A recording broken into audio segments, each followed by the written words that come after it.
Welcome to the Let's Talk About Love, Sex, and Infidelity podcast with your host, Todd Krieger.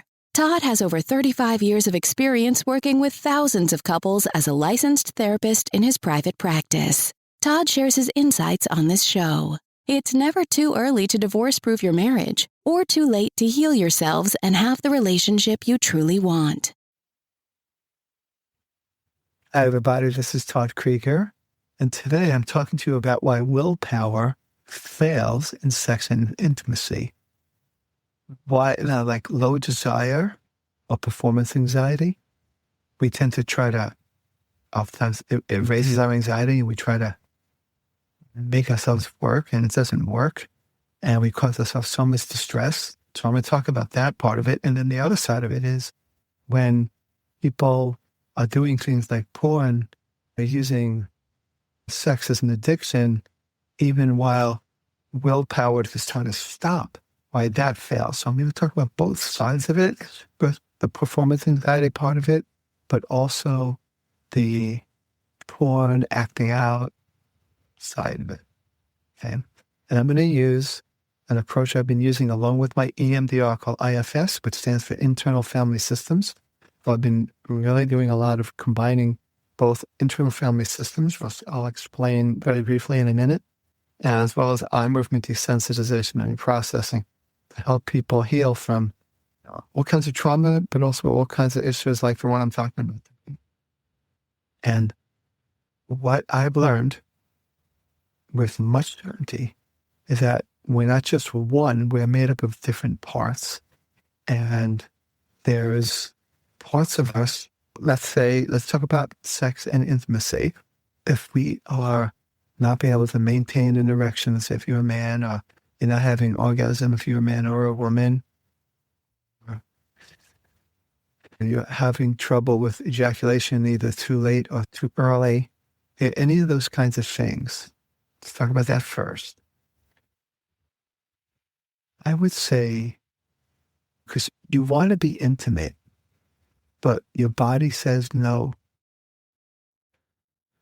It's not a broken libido or a broken arousal issue or a broken orgasm issue. It's actually a protective part of you. This is internal family systems. What we talk about is we're made up of these different parts. There's the self that is this wise, nurturing, loving, compassionate, courageous, and even curious, inquisitive part of you. But we have these other parts that are protective, these protective parts. And one kind of part is called the manager. And these protective parts, I'll get to the other one in a minute because there's two kinds, but the protective part protects us from the wounded parts of us that we don't want to feel, the parts that we have exiled into our psyche, parts of us that felt inadequate or felt shame. And we so much don't want to feel that. In the bedroom, there's a lot of opportunity, I'll say it like this, to feel shame because it's very vulnerable. And we have these ideas in our head that things are supposed to happen a certain way. And when they don't, I am saying to you that there's a part of you that's trying to protect you from something. Now, I'm not saying this is always the case. Sometimes there's a hormonal issue. Sometimes there's really is trauma that's happened that we got to process, but that's also our parts. Sometimes there might be reactions to medication. So those might be a little different. But aside from the occasional physical factors, there's another way of looking at it. There's a part that's trying to protect you. That's lowering your libido or making it difficult for you to stay erect or making it difficult for you to ejaculate or makes it difficult for you to hold off ejaculation, orgasm. So it is a protective part. There's nothing broken about you. This is the thing I want to say. And before I talk about what we do about it, I want to talk about the other side of it. That is when sometimes people use sexual feelings to numb themselves or to avoid the challenges of a real live person that they care about or what happens. In those cases, you might use porn a lot. There's like a numbing. Or you might have affairs with people that don't mean a whole lot to you versus the person who might mean a lot to you. Okay? These are oftentimes what we call firefighters. So the manager, the part that's trying to avoid in performance anxiety because they don't want to feel the embarrassment, the shame, that's a manager that shuts you down. With the person who is using sexual feelings to numb out, to extinguish the fear of being truly seen or rejected, that's called a firefighter. Like a firefighter puts out fires. So rather than judge the person who's using porn or even the person who cheated, which, again, I'm not saying that cheating is good. It's terrible. It's very painful.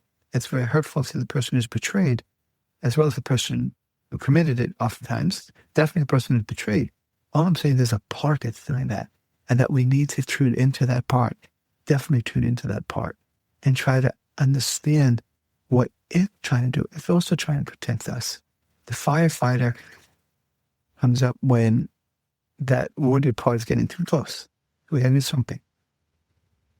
So a lot of times, for example, I've had clients, I have one in my caseload right now where he started cheating on his wife when he started to have some failures at work, big failures.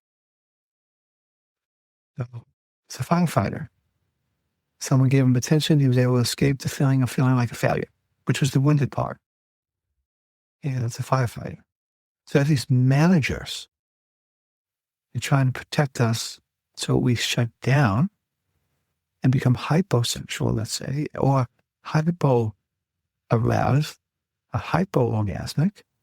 But then you have the firefighter that often uses sex and maybe becomes hypersexual in some ways as a way also of protecting themselves from, like I said, being truly seen, rejected, or just numbing out whatever pain they're feeling. So what we want to do instead is to transition to what we call self-led sexuality. The self is that part of us that's healthy, like I said a little earlier, compassionate, wise, confident. So we need to learn the first step of self-led sexuality is to bring curiosity to those parts that are creating the problems, whether the managers or firefighters. So we need to, and that's what internal family systems does. It's beautiful. You know, and it helps you start to be curious towards the part that's causing these problems rather than be so, wanting to get rid of it and be so critical of it. And that's understandable. Those are other parts that are trying to protect you too. But ultimately, you want that self-led sexuality, part that's healthy. And that's the part that we want in the bedroom. But it starts with getting into the parts that cause the problems and making room for them and welcoming them and not understanding them and ultimately freeing them of the burden of trying to protect you, because you as a healthy self with a capital S can handle whatever happens in the bedroom. That's what you want to do. People like me help individuals and couples because now we're getting to the nitty-gritty of what are those parts. Sometimes they're younger parts, and those are just scared parts, whatever we want to call it. Those parts that have been very traumatized. What we tend to do is when we start to recognize that these are parts, and it's not like all of who I am, we start to differentiate a little bit more from those parts and able to tune in and get curious and be calmer because we're realizing we are still a self, we're leading from ourself as opposed from the protective parts, the critical parts, or the wounded. This is part of what I do, and many of us that are learning more about how to help people in a deep way, relatively quickly, that helps you heal from the inside out. These are the things that we do. So I just wanted to give you a little bit of information about that. I want you to be look inside of yourself, see if you can tune in and discover some of these parts that might be in the way. Whether, like I said, it's helped you're avoiding or you're not being able to fully enjoy sex, fully functional the way you think it's supposed to be. If you're using sex for numbing out, porn, infidelity, whatever. And in all these cases, willpower isn't what's going to do it for you. It's actually tuning in, getting to know those parts of you, and then unburdening these parts so that they don't have to protect you. So that now, as you don't have to be so protected, now more of that self-energy leads the show. Hope you found this helpful or interesting. And this is Todd Krieger, making the world safe for love. That's it for today's episode of Let's Talk About Love, Sex, and Infidelity podcast with your host, Todd Krieger. For free resources and materials, head over to toddkrieger.com. Loved this episode? Head over to iTunes and subscribe, rate, and leave a review. We'd really appreciate it. Thank you.